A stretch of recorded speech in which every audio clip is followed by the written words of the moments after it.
Shalom, selamat pagi Bapak Ibu, Saudara-saudara yang kekasih dalam Tuhan. Senang bisa berjumpa kembali pada pagi hari ini dalam keadaan sehat serta tidak kekurangan sesuatu apapun. Tentu dalam program Renungan Pagi Suplemen Jiwa yang menyegarkan, menyehatkan, dan meneduhkan jiwa kita.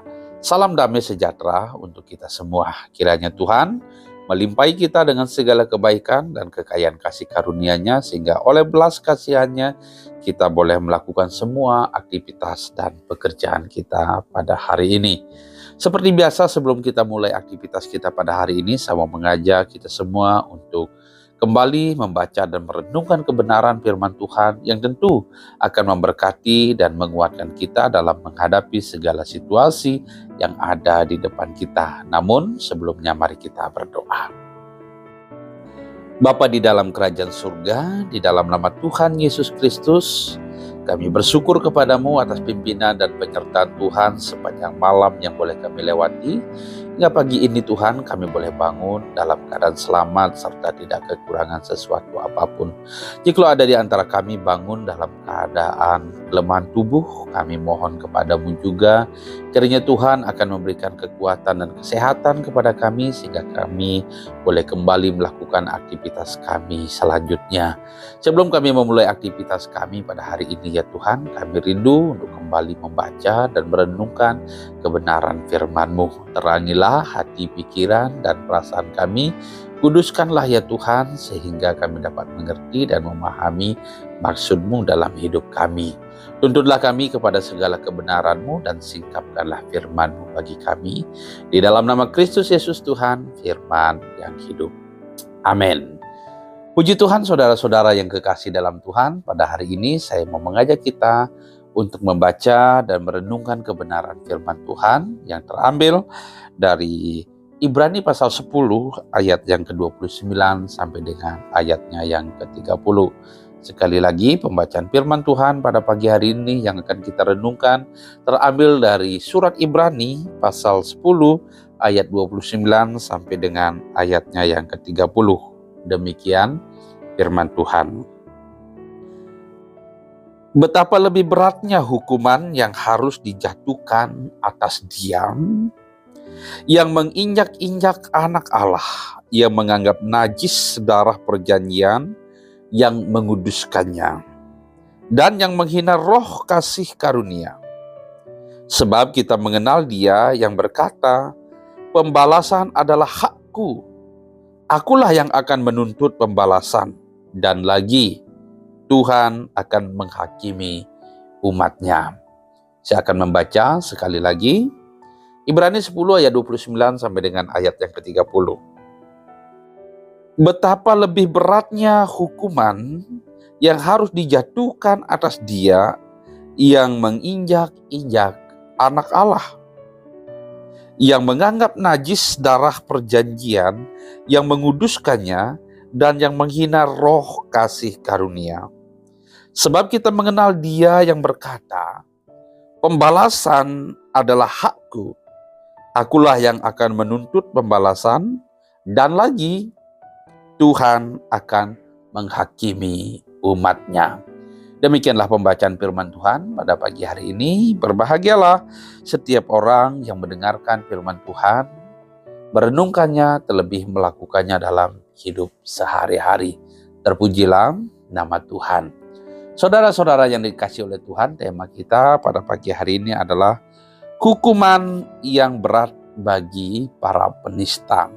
Sekali lagi, tema kita pada hari ini adalah hukuman yang berat bagi para penista.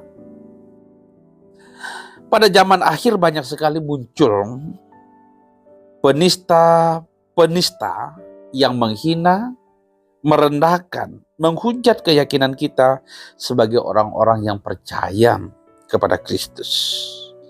Mereka adalah pengejek-pengejek untuk melemahkan keimanan kita kepada Kristus. Sebagaimana ungkapan Rasul Petrus dalam 2 Petrus 3 ayat yang ketiga, seperti apa yang sudah kita renungkan pada waktu yang lalu.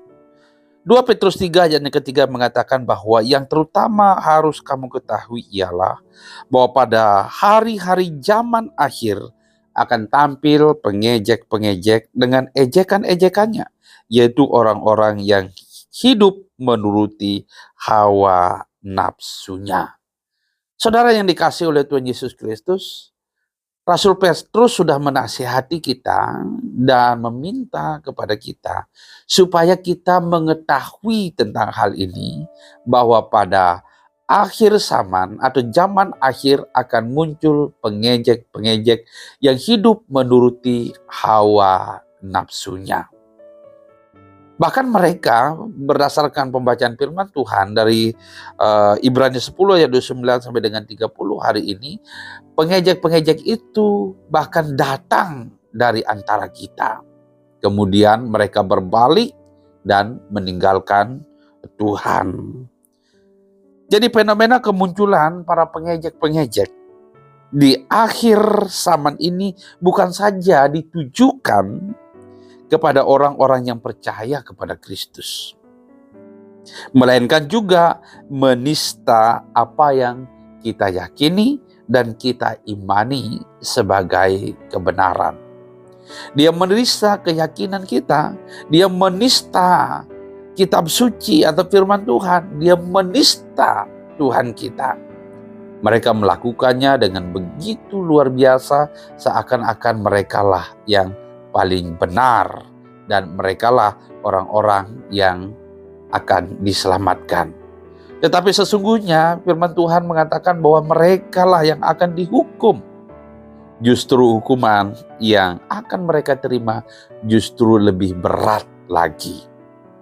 Saudara-saudara yang dikasihi oleh Tuhan, sekali lagi mereka bukan hanya menista kita sebagai orang-orang yang percaya kepada Tuhan, tetapi juga menista apa yang kita yakini dan kita imani sebagai kebenaran.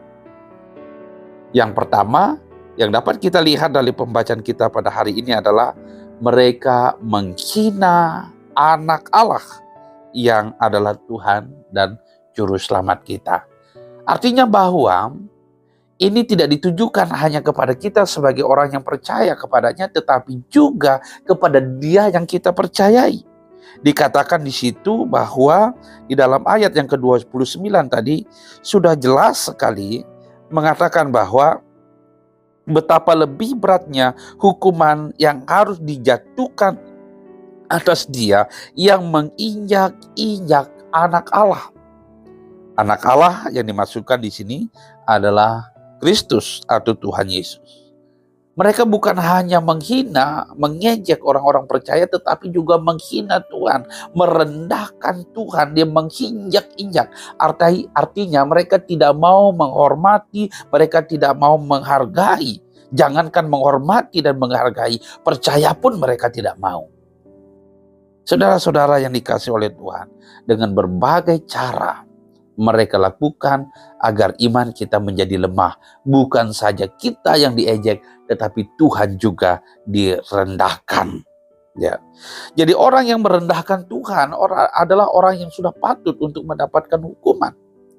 Apalagi ini menyangkut keyakinan kita, iman kita bahwa Yesus Kristus anak Allah adalah Tuhan dan Juru Selamat kita sebagaimana yang dinyatakan di dalam Alkitab, tetapi mereka dengan masih meremehkan dan menghinanya. Kemudian yang kedua, ya, selain mereka menghina Kristus yang adalah Tuhan dan Juru Selamat kita, yang kedua mereka menganggap najis pengorbanannya, atau menganggap najis pengorbanan Kristus, yaitu darah yang menguduskan kita dari dosa. Dosa juga adalah najis. Bagaimana sesuatu yang najis dapat menguduskan yang najis? Itu adalah sesuatu hal yang tidak mungkin. Justru darah Kristus, yaitu darah perjanjian, itu adalah darah yang kudus, yang menghapuskan dosa manusia, agar setiap orang yang percaya kepadanya tidak binasa melainkan diselamatkan. Ini adalah sesuatu yang tidak masuk akal. Sesuatu yang najis bisa menguduskan yang najis. justru najis tambah najis akan semakin najis. Itu jadinya. Saudara-saudara yang dikasih oleh Tuhan Yesus Kristus, mereka begitu luar biasa ya. Dikatakan di situ masih di dalam ayat yang ke-29 bahwa yang menganggap najis darah perjanjian yang menguduskannya. Mereka ini bukan orang dari luar, tetapi orang dari dalam, dari antara kita. Kemudian dia mengkhianati Tuhan. Tuhan sudah memanggil mereka, sudah dikuduskan dengan darah yang kudus oleh pengorbanan Kristus di atas kayu salib. Namun pada akhirnya mereka murtad dan meninggalkan Tuhan. Dan bahkan bukan hanya murtad dan meninggalkan Tuhan, tetapi dia menghina Kristus. Ini yang kedua, saudara. Dan melihat hal ini, mereka juga pantas dan patut untuk menerima hukuman. Karena mereka menolak Kristus sebagai Tuhan dan Juru Selamatnya, dan bahkan menghinanya. Ini adalah orang yang kurang ajar, saudara. Kemudian yang ketiga, mereka bukan hanya menghina Kristus sebagai anak Allah, kemudian bukan hanya menganggap najis pengorbanan Kristus, yaitu yang oleh darahnya kita dikuduskan, dan yang ketiga adalah menghina roh kasih karunia.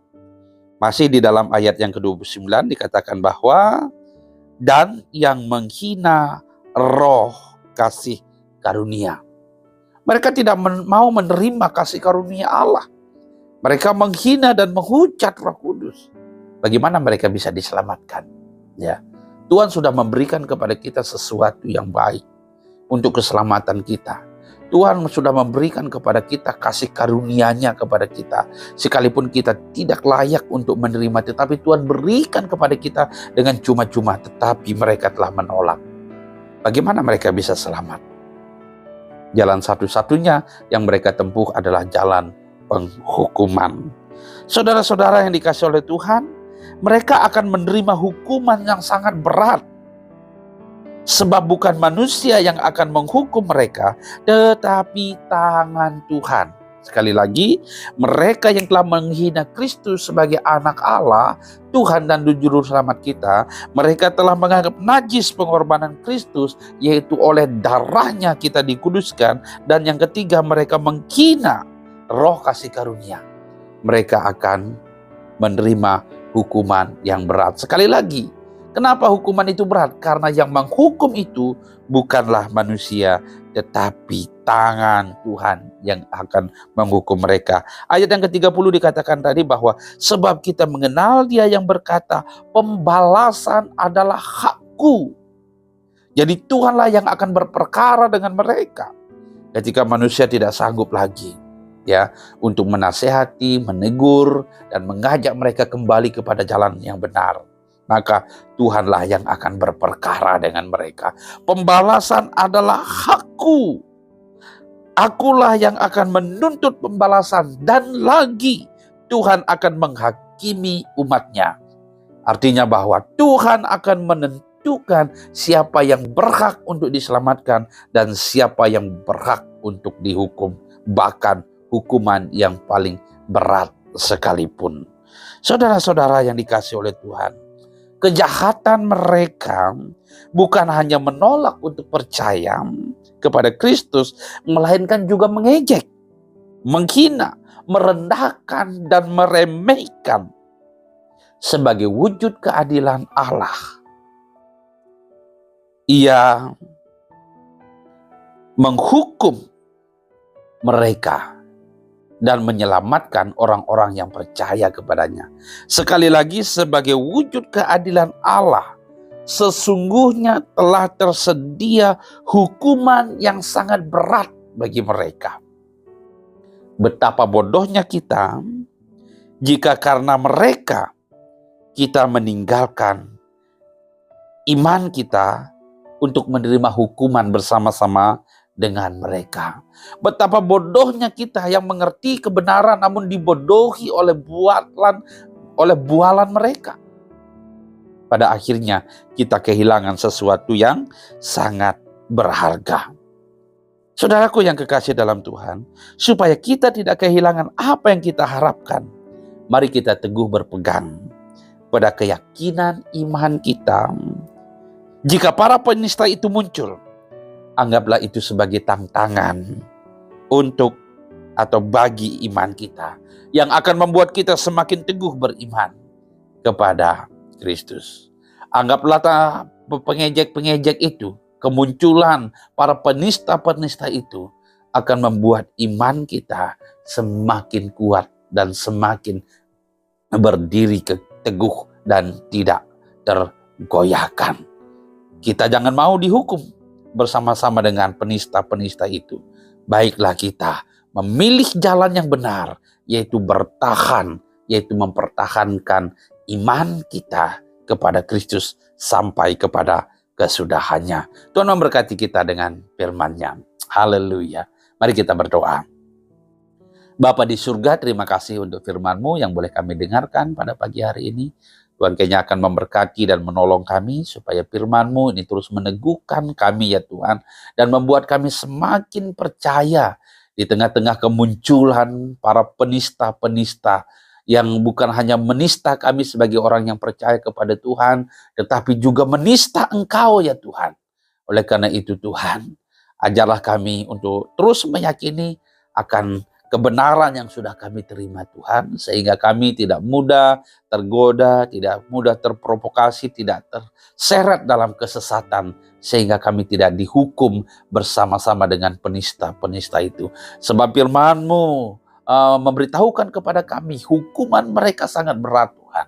Tentu kami tidak mau menerima hukuman bersama-sama dengan mereka. Kami mau diselamatkan oleh kasih karunia-Mu ya Tuhan. Dan Tuhan menguduskan kami, hati, pikiran, dan perasaan kami, supaya kami terus berjalan menurut jalan yang Tuhan tunjukkan kepada kami. Terima kasih Tuhan, peliharalah iman dan keyakinan kami, supaya kami tetap teguh beriman sampai kepada kesudahan zaman. Pada hari ini Tuhan, kami akan memulai aktivitas dan kegiatan kami. Kami mohon juga Tuhan memegang tangan kami dan menuntun langkah kami. Dan Tuhan kiranya akan memberkati apa yang kami lakukan dan kami kerjakan. Dan Tuhan kiranya akan membuat berhasil. Terima kasih Tuhan, ini doa dan syukur kami di hadapan-Mu. Di dalam nama Kristus Yesus Tuhan. Haleluya. Amin. Puji Tuhan, saudara-saudara yang kekasih dalam Tuhan, demikianlah perjumpaan kita pada pagi hari ini. Kiranya Tuhan akan memelihara tubuh, jiwa, dan roh kita. Tuhan kiranya akan meneguhkan dan menguatkan kita di tengah maraknya kemunculan para pengejek-pengejek, para penista-penista. Tetapi ingatlah bahwa mereka sudah mendapatkan hukumannya. Jangan sampai kita juga dihukum bersama-sama dengan mereka. Mari kita teguh berpegang pada keyakinan kita dan lakukan apa yang menjadi bagian kita. Kalau kita tidak mampu melakukan bagian kita, mari kita serahkan kepada Tuhan. Biarlah Tuhan yang melakukannya. Selamat pagi, selamat beraktivitas dan semangat bersemangat. Sampai jumpa lagi, Tuhan Yesus memberkati.